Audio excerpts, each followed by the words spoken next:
He had returned from Germany 10 weeks before, 10 weeks that sometimes felt much longer than that and sometimes much less, determined to live his life henceforth on his own terms.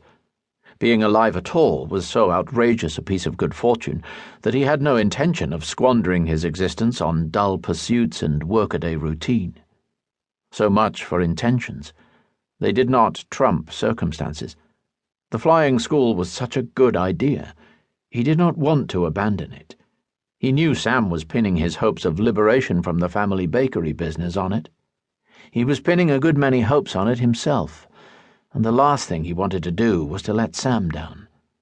But could he trust himself to dance obediently to Ashley's tune in order to pursue it? Everything had seemed so much simpler a fortnight ago. He had travelled to Paris wondering how his father would react to his request. His memories of their meeting were confused by a growing suspicion that he had overlooked abundant evidence that all was not well in his father's world, so preoccupied was he with the question of the flying school. To be sure, Sir Henry had been cheery and welcoming, but in retrospect his exuberance had been unnatural. He too had been preoccupied, happy to let Max do whatever he wanted with a portion of the Grescombe estate, perhaps because he was caught up in matters which made the fate of 4 fields west of Epsom seem as distant as it was insignificant.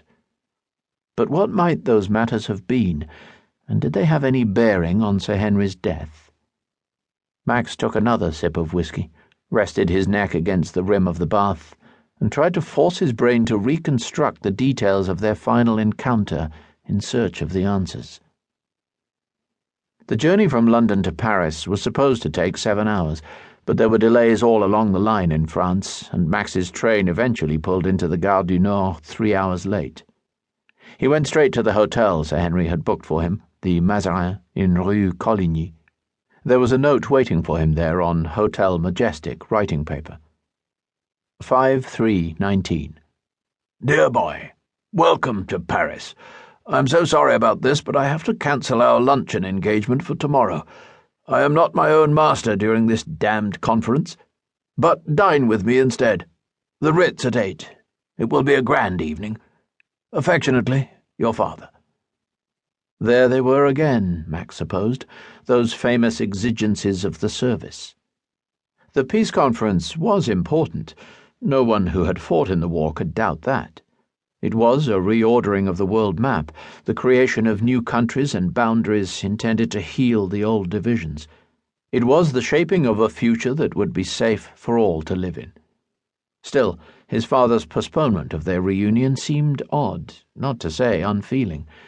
As he unpacked, Max decided he would not simply wait for their dinner date at the Ritz. The Majestic was only a shortish walk away. Armed with directions from the concierge, he set off into the Paris evening. His hopes for a touch of spring were misplaced.